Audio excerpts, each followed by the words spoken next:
The broom hit my feet before I heard her voice. It clattered against my old gardening clogs, the green ones Harold bought me the summer before he died, the ones with dried mud still caked in the treads because I couldn't bring myself to wash away the last bits of earth we'd touched together. Martha. Tiffany's voice was a knife wrapped in silk. She stood on the porch in her yoga pants and cashmere sweater, phone in one hand, iced coffee in the other, always performing, always ready for her close-up. The neighborhood association is coming for a tour in 10 minutes. She didn't look at me when she spoke. She never did. Stop acting like a lady of leisure and sweep the sidewalk. Do something useful for once, instead of just eating our food. I stared at the broom, a cheap thing, plastic bristles already fraying. I had been on my knees in what used to be my rose garden, pulling weeds from soil that had gone gray with neglect. My roses, Harold's anniversary gift, 32 bushes I'd tended for decades, were dying. Tiffany had redirected the irrigation to her new meditation fountain 3 months ago. I didn't argue. I never argued anymore. "Did you hear me?" Tiffany snapped. 10 minutes. I don't want the Kleins seeing this yard looking like a homeless shelter. My knees cracked as I stood, 68 years old. 35 years on the Connecticut Superior Court. I had sentenced murderers. I had granted mercy to mothers who made terrible choices out of desperate love. I had been addressed as Your Honor more times than I could count. Now I was being addressed as Martha by a woman who couldn't name 3 branches of government. I picked up the broom. The October air was crisp, carrying the smell of distant fireplaces and dying leaves. Rosewood Lane was the kind of street that looked perfect in real estate listings. White picket fences, American flags, BMWs in every driveway. I had moved here with Harold in 1987, back when the trees were saplings and the neighbors brought casseroles instead of lawyers. Now I swept the sidewalk in my dirt-stained gardening clothes, and I watched my neighbors watch me. Patricia Klein was the first. She rounded the corner with 2 other women from the HOA, Sandra Fullerton and Diane Cho, all 3 in matching tennis whites, all 3 with the kind of blonde highlights that cost more than my monthly groceries. "Oh, look," Patricia said, loud enough to carry. "Tiffany finally got some help." They laughed, not cruel laughter, worse. The polite, pitying laughter of women who had already decided I was beneath them. "Good morning," I said, because my mother raised me right.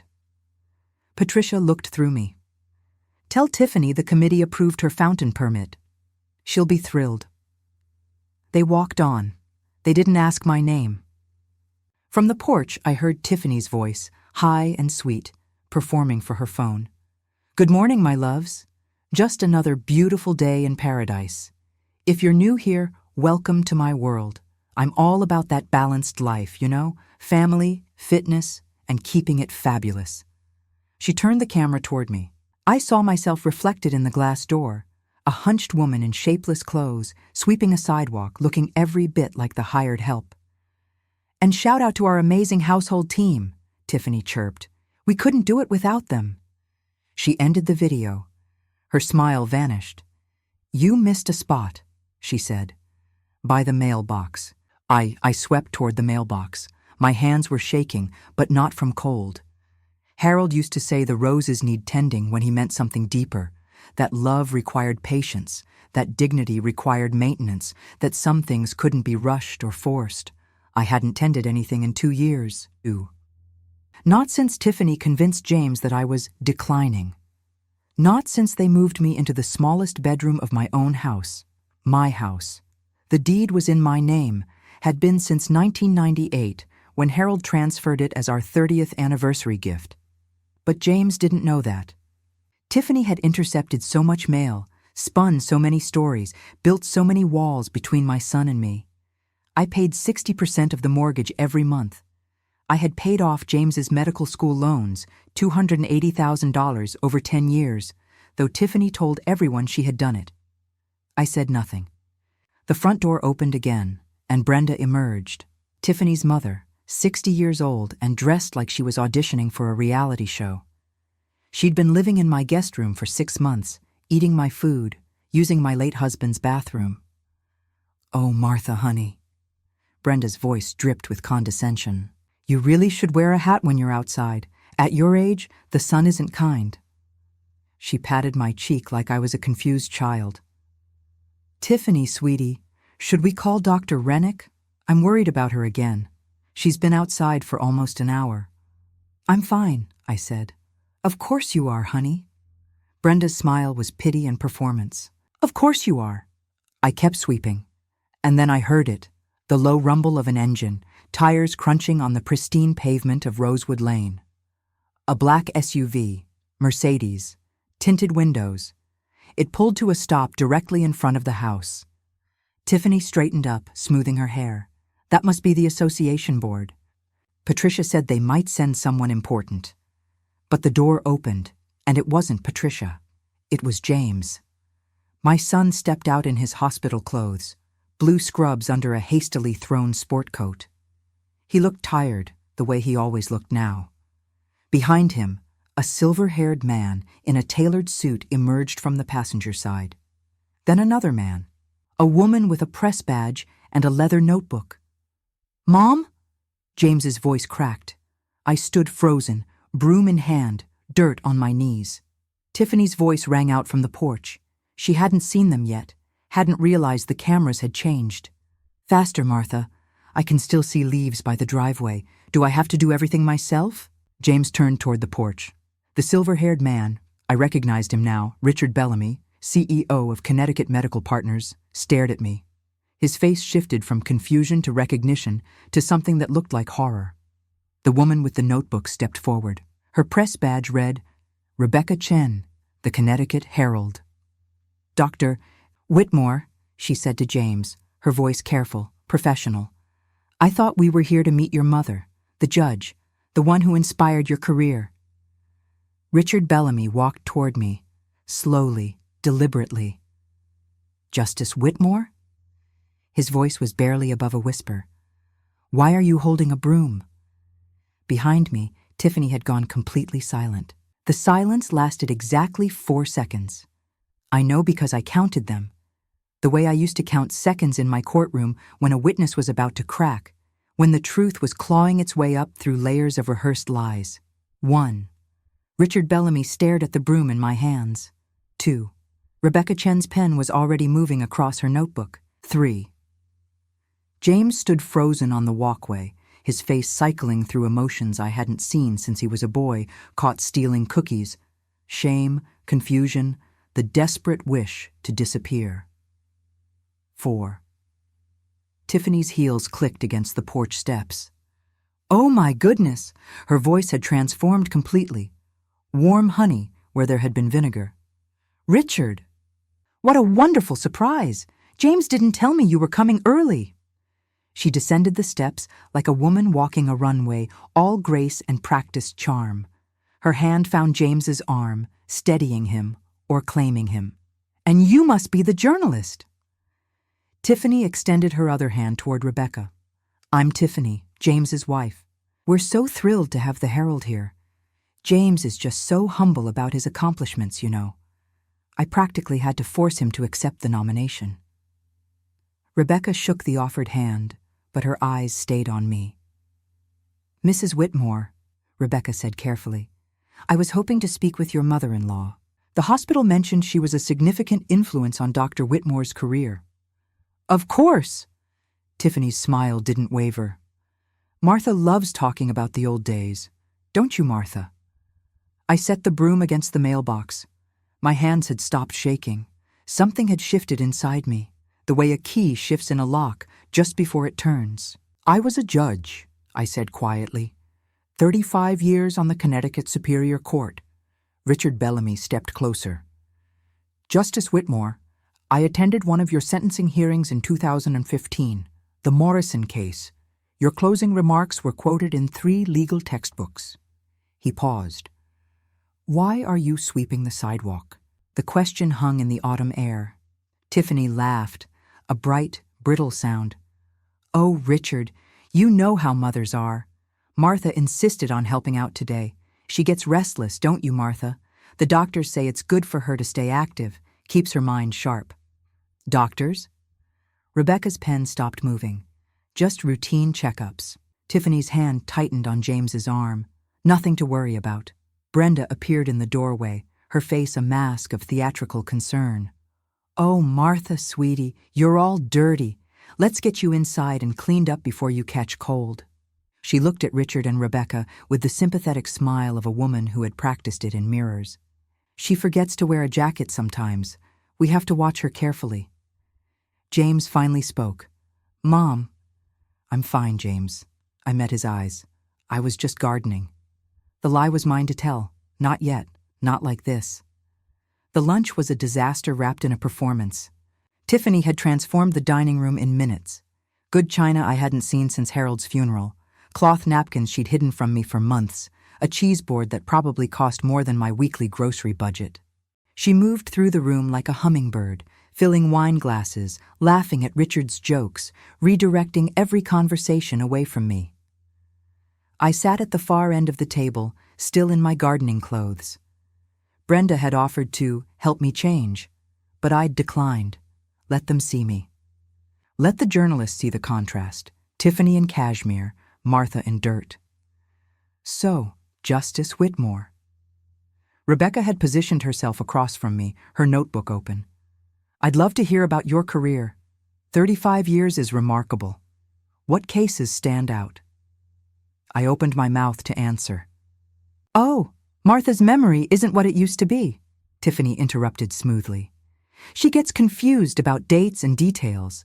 I'm sure James can fill you in. He has all her old newspaper clippings somewhere. Don't you, honey?" James nodded, but he was watching me. Something was working behind his eyes, some calculation I couldn't read. "Actually," Rebecca said, "I'd prefer to hear it from Justice Whitmore herself. For authenticity." Tiffany's smile flickered. "Perhaps after lunch," Rebecca continued, "we could do a brief private interview? Just the two of us?" The room went still. That's probably not a good idea. Tiffany reached for the wine bottle. "Martha tires easily. Too much stimulation, and she gets overwhelmed."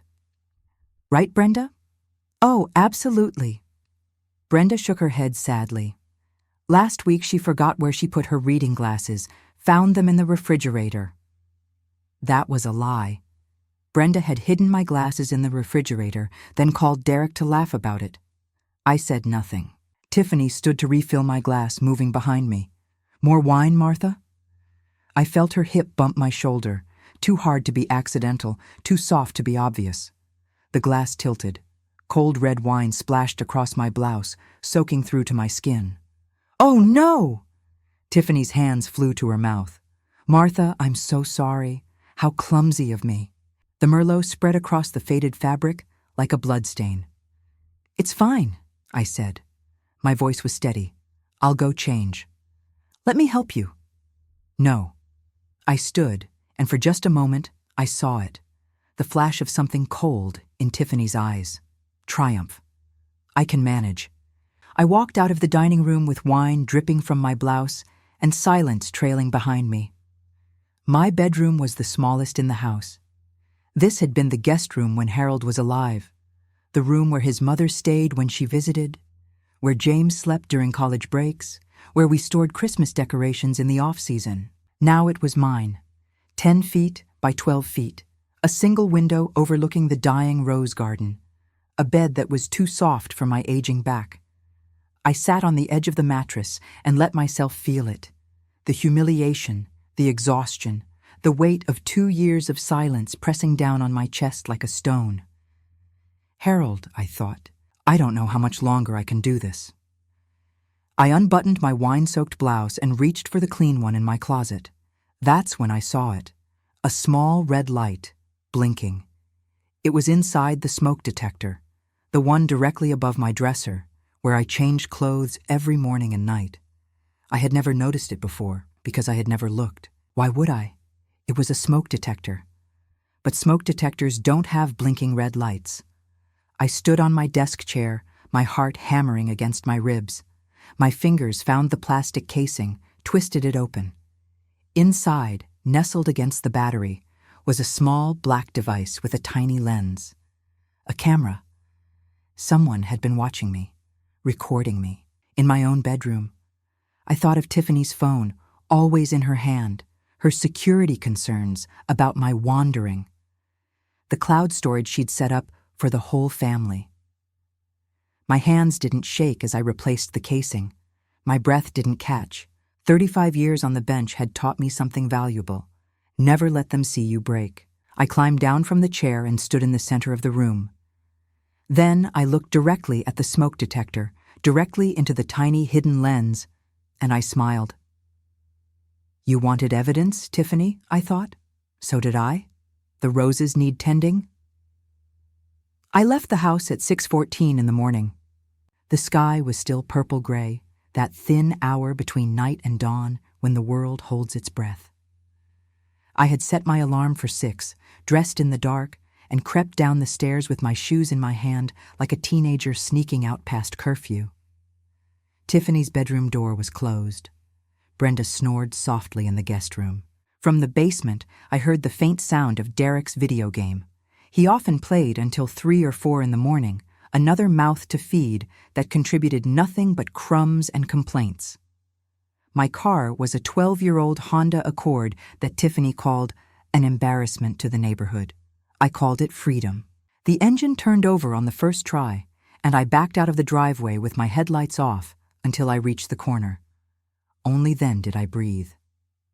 The drive to First National Bank of Meadowbrook took 15 minutes through roads I had traveled for nearly 40 years. Past the elementary school where James learned to read. Past the courthouse where I had spent more hours than I spent in my own home. Past the cemetery where Harold waited for me beneath a granite stone that read, "Beloved husband, father, friend." I didn't stop at the cemetery. Not today.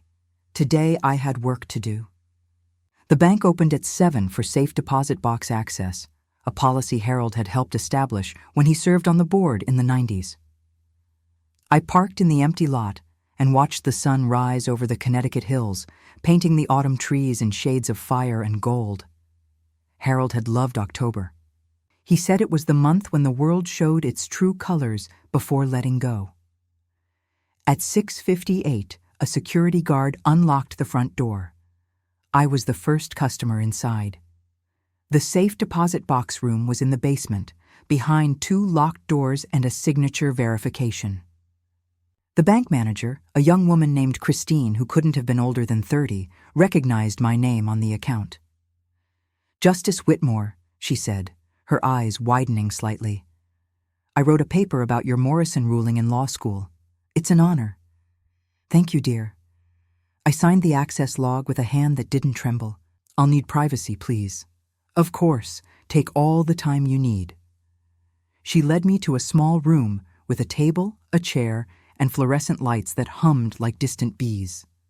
She placed the metal box on the table, Box W1147, the same number as Harold's badge when he was a volunteer firefighter in his 20s, and closed the door behind her.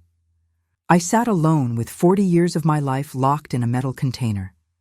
The key was on a chain around my neck, where it had hung since Harold's funeral. Tiffany had asked about it once. "What's that old thing?" And I had told her it was sentimental. She had lost interest immediately. Sentiment had no value to her unless it could be photographed and posted. The lock clicked open.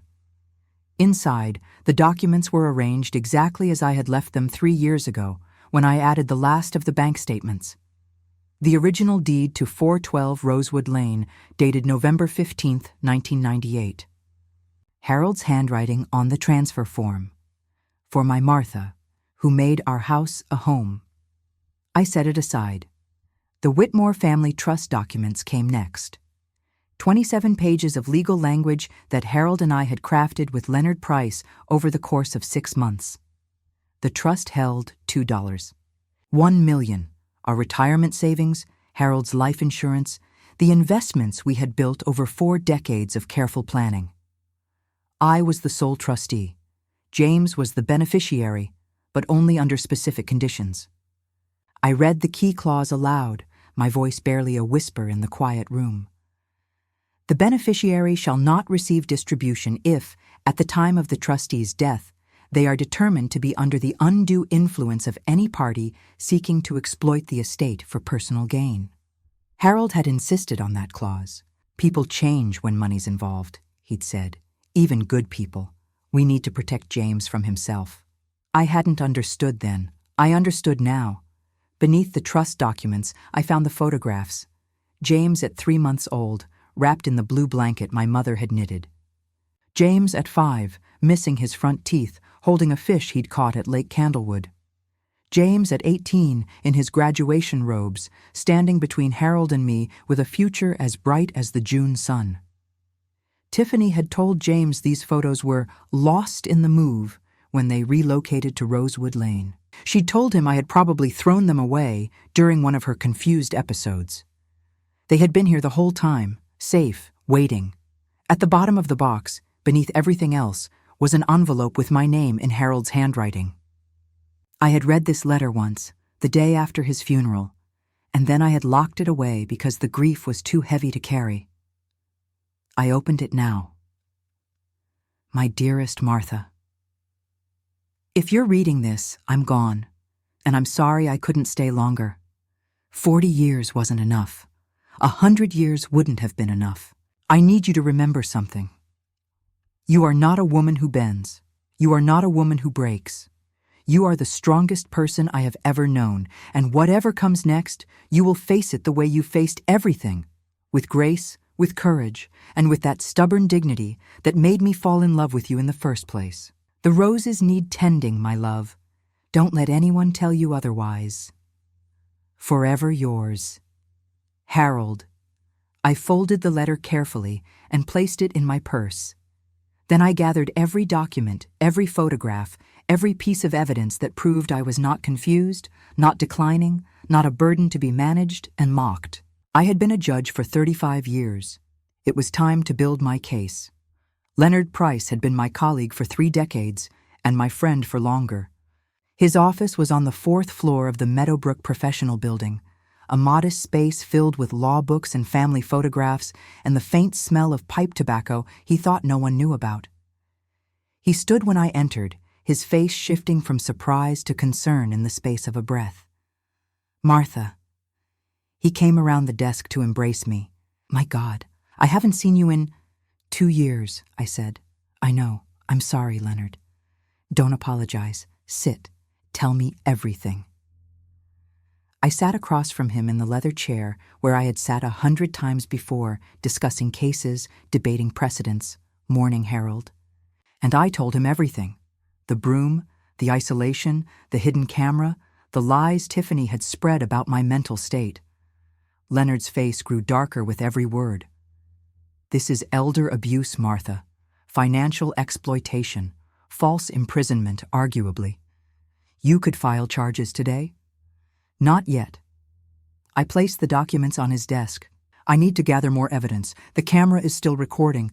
I want to know exactly how deep this goes before I act. Leonard studied me for a long moment. You're building a case. I'm a judge, Leonard. It's what I do. He nodded slowly. What do you need from me? Protection. If something happens to me, if they try to declare me incompetent, if they try to move me to a facility, I need you ready to intervene. Done. He pulled out a legal pad. I'll draft an emergency motion today. And Martha, be careful. People like your daughter-in-law don't go quietly.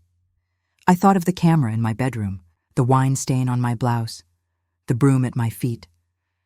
Neither do I said. I returned home at noon to find the living room full of women. Tiffany's book club, a monthly gathering that had nothing to do with books and everything to do with gossip and wine. Patricia Klein was holding court on my sofa, her voice carrying through the open windows. And the social worker said they'd received a very concerning report.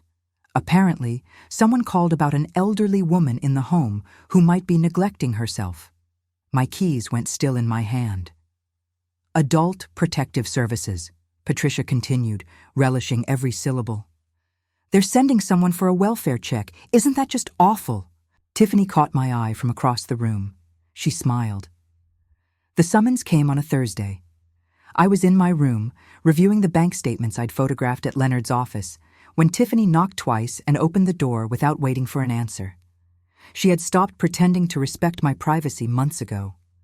"Family meeting," she said. Her voice was softer than usual, coated in something that might have passed for kindness if I hadn't known better. "Downstairs, whenever you're ready." She left the door open behind her. I sat on the edge of my bed and listened to the house. Footsteps in the living room, more than just Tiffany and Brenda. A man's voice I didn't recognize. The clink of glasses being set on coasters. I had been waiting for this. 3 days had passed since Patricia Klein mentioned the Adult Protective Services report.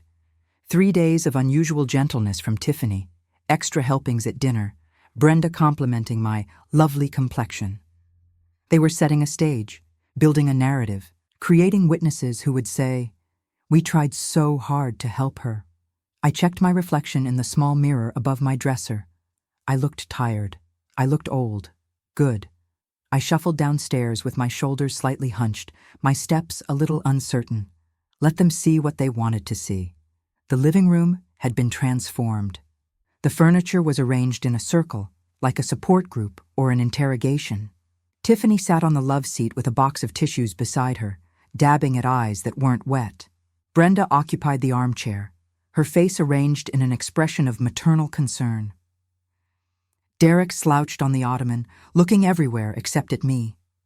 And in my husband's chair, the leather recliner where Harold had read his newspaper every evening for 30 years, sat a stranger. She was perhaps 50, with steel-gray hair pulled back in a severe bun and glasses that magnified her eyes into something almost insectile. She wore a white blouse and a lanyard with a laminated ID card. "Martha." Tiffany rose and guided me to the remaining seat, a wooden dining chair, the only one without cushioning. "This is Dr. Helen Pearson. She specializes in, well, she helps families navigate difficult transitions." Dr. Pearson extended her hand. Her grip was cold and brief. "Mrs. Whitmore, I've heard so much about you. Please, sit. We're all here because we love you." I sat. I folded my hands in my lap like a schoolgirl called to the principal's office. "I don't understand," I said, letting my voice quaver slightly. "Is something wrong?" Tiffany and Brenda exchanged a look, the kind of look that said, "This is going to be easier than we thought." "Nothing's wrong, Martha." Tiffany reached over to pat my knee. "We're just worried about you. We've noticed some things lately, and we want to make sure you're getting the support you need." "What things?" Brenda leaned forward. "Sweetie, you've been forgetting where you put things. You wander outside at all hours. Last week you left the stove on twice." I hadn't left the stove on.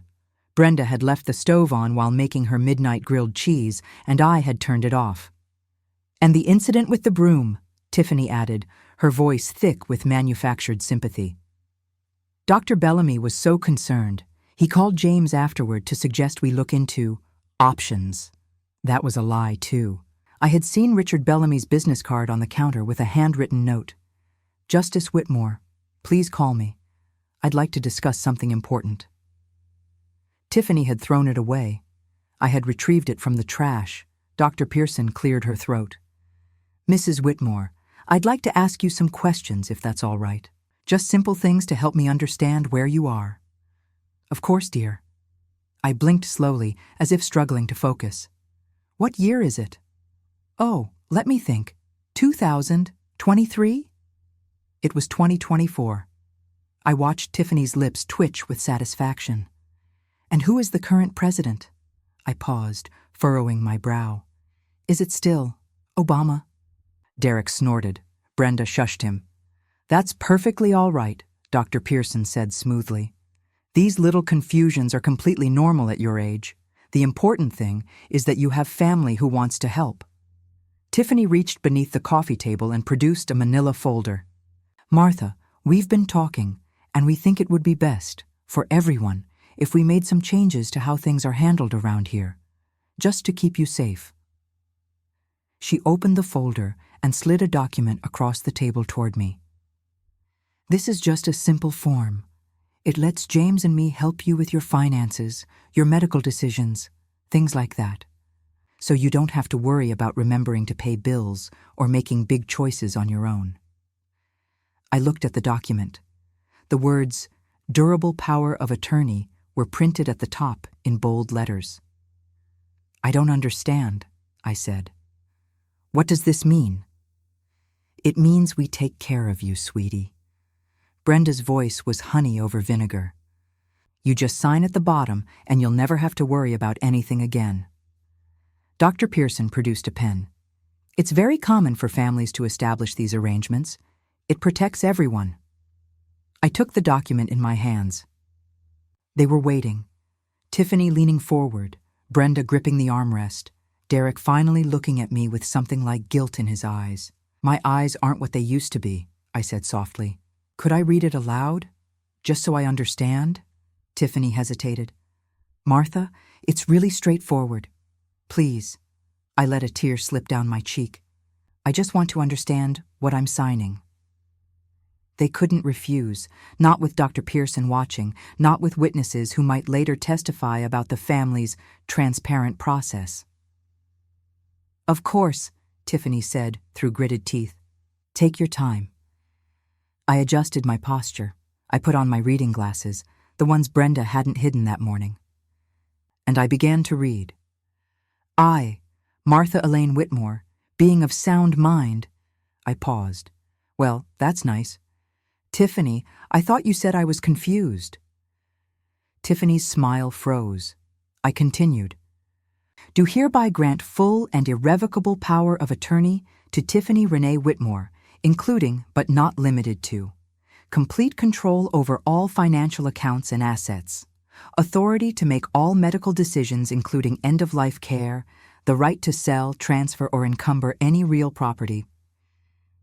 I looked up. "Any real property. Tiffany, does that mean my house?" The room had gone very still. "Martha, it says here you would have the authority to sell my home. The home Harold and I built. The home that is currently—" I flipped to the second page. "Oh, interesting. There's no mention here of the fact that the deed to 412 Rosewood Lane is in my name. Did you know that, Dr. Pearson? That I am the legal owner of this property?" Dr. Pearson's face had gone pale. "I don't think—" "And this clause about medical decisions." I pointed to a paragraph, including the authority to consent to placement in a residential care facility. "Tiffany, were you planning to put me in a nursing home? You're twisting everything." "I'm reading." My voice was no longer quavering. It was the voice I had used for 35 years when addressing hostile witnesses. Word for word. "Would you like me to continue?" Tiffany lunged for the document. I pulled it back. "Don't—" The front door opened. We all turned. James stood in the doorway, his hospital bag over his shoulder, his face blank with confusion. He looked at the circle of chairs, at Dr. Pearson with her lanyard, at his mother holding a legal document while his wife reached across the table with desperate hands. "What's going on here?" Tiffany recovered first. "James, you're home early. We were just—" Martha was feeling anxious, so we called Dr. Pearson to help. "What is that?" James pointed at the papers in my hands. "What is she holding?" I stood. My knees didn't crack. My voice didn't waver. "It's a power of attorney, James." I held it out to him. "Your wife wanted me to sign over control of my finances, my medical care, and my home. My home. The one your father gave me. The one I pay the mortgage on every single month." James took the document. His eyes moved across the page. The color drained from his face. "Mom?" His voice cracked the way it had when he was 12, and I'd caught him lying about a broken window. "What is this?" Dr. Pearson was the first to flee. She gathered her folder and her pen with the quiet efficiency of someone who had realized she was standing in a minefield. "I think perhaps this is a family matter," she murmured, already moving toward the door. "Mrs. Whitmore, I apologize for any—" "Save it." James didn't look at her. His eyes were still fixed on the power of attorney document, reading it again as if the words might rearrange themselves into something innocent. "Who hired you?" "I was contacted by your wife. She said, 'Get out.'" Dr. Pearson got out. The door clicked shut behind her, and the living room became very small. Tiffany had moved to the love seat, tissues pressed to her face, shoulders shaking with sobs that produced no tears. Brenda hovered behind her, one hand on her daughter's shoulder, the other clutching her phone as if waiting for someone to call with an escape plan. Derek had vanished. I heard the basement door close softly during the chaos. At least he had the sense to recognize a sinking ship. "James." Tiffany's voice was thick with practiced grief. "James, honey, please. You don't understand what it's been like. Your mother, she's not herself anymore. She gets confused, she wanders, she says things that don't make sense. I was trying to protect her, to protect all of us." James finally looked up from the document. "Protect her?" His voice was quiet. That was worse than yelling. I had raised a son who understood that real anger didn't need volume. By giving yourself control of her bank accounts, her medical decisions, the right to sell her house? Our house. Her house. James turned to me. "Mom, is it true? The deed is in your name?" I nodded. "Since when?" "Since 1998. Your father transferred it to me for our 30th anniversary. It's in my safe deposit box. Along with the trust documents, your baby photos that Tiffany told you were lost, and letters from your father." James's jaw tightened. "What trust documents?" "The Whitmore Family Trust. Your father and I established it 20 years ago. I'm the sole trustee. You're the beneficiary, under certain conditions." "What conditions?" I glanced at Tiffany, then back at my son. "That you not be under the undue influence of anyone seeking to exploit the estate." The silence that followed was absolute. Tiffany rose from the love seat, her tears forgotten. "She's lying. James, she's confused. That's what I've been trying to tell you. She makes things up. She hides things. Sit down, Tiffany." "James." I said sit down. She sat. James turned to me fully, and I saw something in his eyes I hadn't seen in 2 years. My son.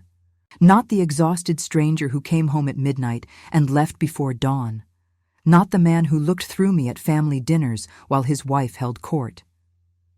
My James. The boy who used to bring me dandelions from the backyard and call them lawyer flowers because they always came back, no matter how many times you pulled them out. "Tell me everything," he said, "from the beginning." So I did. The next morning, I woke to voices downstairs. James had not slept. I knew this because I had heard him pacing in the hallway at 2 a.m., then again at 4. At some point, the master bedroom door had opened and closed, and Tiffany's muffled protests had filtered through the walls like radio static. I dressed carefully, not in my gardening clothes, not in the shapeless house dresses Tiffany preferred to see me in. I put on the navy blouse I had worn to Harold's memorial service, the pearl earrings my mother gave me on my wedding day, and the shoes I used to wear to the courthouse. If this was going to be a trial, I would dress for the bench. The voices grew clearer as I descended the stairs. "Appreciate you coming, Ms. Chen. But I'm not sure this is the appropriate time. Dr. Whitmore, I'm not here for the profile. I received an anonymous tip yesterday afternoon, and I have some questions that I think deserve answers." Rebecca Chen stood in the foyer, her leather notebook in hand, her press badge visible against her dark blazer. James stood opposite her, still in yesterday's clothes, his face gray with exhaustion. "What kind of tip?" James asked. "About an adult protective services complaint." Rebecca's eyes found mine as I reached the bottom of the stairs. "Filed 3 months ago, against your mother." James went very still. "What?" "The complaint alleges elder self-neglect. It claims that Martha Whitmore—" Rebecca consulted her notebook. "Exhibits signs of cognitive decline, including wandering behavior, hoarding tendencies, and refusal to accept appropriate care. The complainant requested a welfare check and evaluation for potential placement in a memory care facility. That's impossible." James shook his head. "I would have been notified. I'm her emergency contact." The complaint was filed anonymously, but the caseworker's notes indicate that a follow-up interview was conducted with a family member who confirmed the concerns. Rebecca paused. The family member's name was redacted, but I have a source at APS who was willing to describe her. Blonde, early 30s, very concerned about her mother-in-law's episodes. We all heard the footstep on the stairs. Tiffany stood on the landing, frozen mid-descent, her face pale beneath her careful makeup. James turned to look at his wife. "Tiffany!" His voice was barely a whisper. "Did you file a report with Adult Protective Services claiming my mother was neglecting herself?" "James, I can explain." "Did you?" The silence stretched like a wire about to snap. "I was worried about her." Tiffany's voice broke into something high and desperate. "You're never home, James. You don't see what I see. She leaves the stove on. She talks to herself. She pays 60% of our mortgage." James's hands were trembling. "She paid off my medical school loans. She owns this house. And you reported her to the state as mentally incompetent?" "I did it for us." Tiffany descended the stairs, reaching for James's arm. "She's trying to control everything, don't you see? The money, the house, your career. She's manipulating you, James. She's always hated me, and now she's turning you against me with her lies." James pulled out his phone. "What are you doing?" "The case number." He looked at Rebecca. "You said you have it?" Rebecca read it aloud. James typed it into the APS public portal. The complaint appeared on his screen. He read it silently, his face shifting through emotions I couldn't name. Disbelief, horror, something that looked like grief. When he spoke again, his voice was flat. "Subject exhibits signs of severe cognitive decline. Recommend immediate evaluation for dementia. Family member reports subject has become verbally abusive and paranoid, accusing caregivers of theft and conspiracy." He looked up. "Caregivers? That's what you called yourself? A caregiver? James, you tried to have my mother institutionalized." He set the phone on the counter, then slowly, deliberately, he removed his wedding ring. The gold band clinked against the granite like a gavel falling. "I think you should stay somewhere else tonight." Tiffany's face crumpled. "You can't be serious." "I'll have Leonard Price contact you about next steps." James walked past her toward the stairs. He paused beside me, and for a moment his hand found mine. His grip was tight, desperate. The grip of a drowning man who had finally found something solid. "I'm sorry, Mom," he whispered. "I'm so sorry." Then he climbed the stairs and disappeared. Tiffany stared after him, her mouth open, her hands still reaching for something that was no longer there. Rebecca Chen quietly closed her notebook. "I think I have what I need," she said softly. "Justice Whitmore, may I call you next week? I believe there's a different story here, one that deserves to be told." I nodded. The front door closed behind her, and Tiffany, for the first time since I had known her, had nothing to say. The roses came back in April. I hadn't expected them to survive.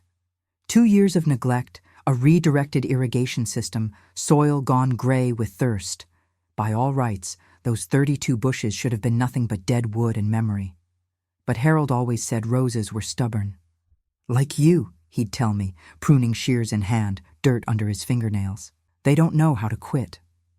I knelt in the garden on a Thursday morning, the spring sun warm on my shoulders, and watched a new bud unfurl on the bush nearest the porch. Deep red, almost burgundy, Harold's favorite color. "The irrigation guy is finished," James said from behind me. "He reconnected everything to the original system. Said whoever rerouted it did a hack job." I didn't turn around. That would have been Derek. He was trying to fill Tiffany's meditation fountain. "The fountain's gone. I had it removed last week." "I know." I had watched the workers haul it away piece by piece. It felt like watching a tumor being excised. "Thank you." James sat down on the garden bench, the same bench where Harold used to read his newspaper while I pruned and weeded and talked to him about my cases. For a moment, neither of us spoke. The silence wasn't uncomfortable anymore. We had learned, over 6 months, how to be quiet together again. 6 months. It felt longer. It felt like a lifetime. Tiffany was gone, of course. She had moved out the night James asked her to leave, taking 2 suitcases and her social media equipment to her mother's condo in Boca Raton. The divorce papers were filed within the week. She hadn't contested anything, not the house, not the accounts, not the carefully worded statement about irreconcilable differences. Her lawyer had advised her to go quietly. The federal investigation into Hearts for Hope Foundation had seen to that. Rebecca Chen's article, The Judge, the Broom, and the $1 Billion Lie, had run in the Connecticut Herald 3 weeks after the intervention. It had been picked up by national outlets within days. Someone at the IRS had taken notice, someone else at the FBI. The charity that Tiffany and Derek had used to launder donations into personal accounts was now Exhibit A in a fraud case that could send them both to prison. Derek was already there, in a manner of speaking. The credit card fraud, $47,000 in charges on accounts he'd opened in James's name, had earned him 18 months at a minimum security facility in upstate New York. He had cried at the sentencing. I had not attended, but James told me about it later, his voice flat with something that wasn't quite satisfaction. He kept saying it wasn't his fault, James had said, that Tiffany made him do it. And what do you think? James had been quiet for a long moment. I think people make choices, and then they have to live with them. Brenda had fled back to Florida before anyone could serve her with papers. She wasn't facing charges, not yet, but Leonard Price had made it clear that her continued presence in Connecticut would be inadvisable. Last I heard, she was living with her second ex-husband, a retired car salesman who apparently hadn't learned his lesson the first time. I didn't wish her well, but I didn't wish her ill either. I simply didn't think of her at all. The harbor view sat on a bluff overlooking Long Island Sound, its windows catching the last light of the spring evening like panels of hammered gold. I stood in my bedroom, the master bedroom now, restored to its rightful owner, and fastened the clasp of my mother's pearls. In the mirror, I saw a woman I was only beginning to recognize again. My hair was shorter now, silver white and styled the way I used to wear it when I sat on the bench.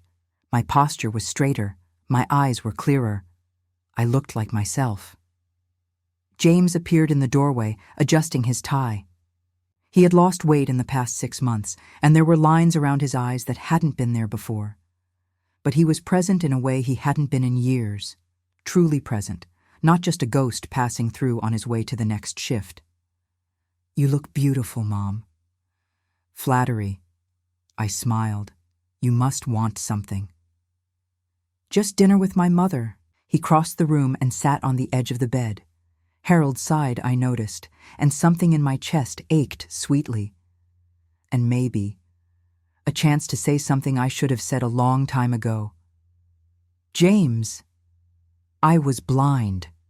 His voice cracked slightly. I let her convince me that you were the problem.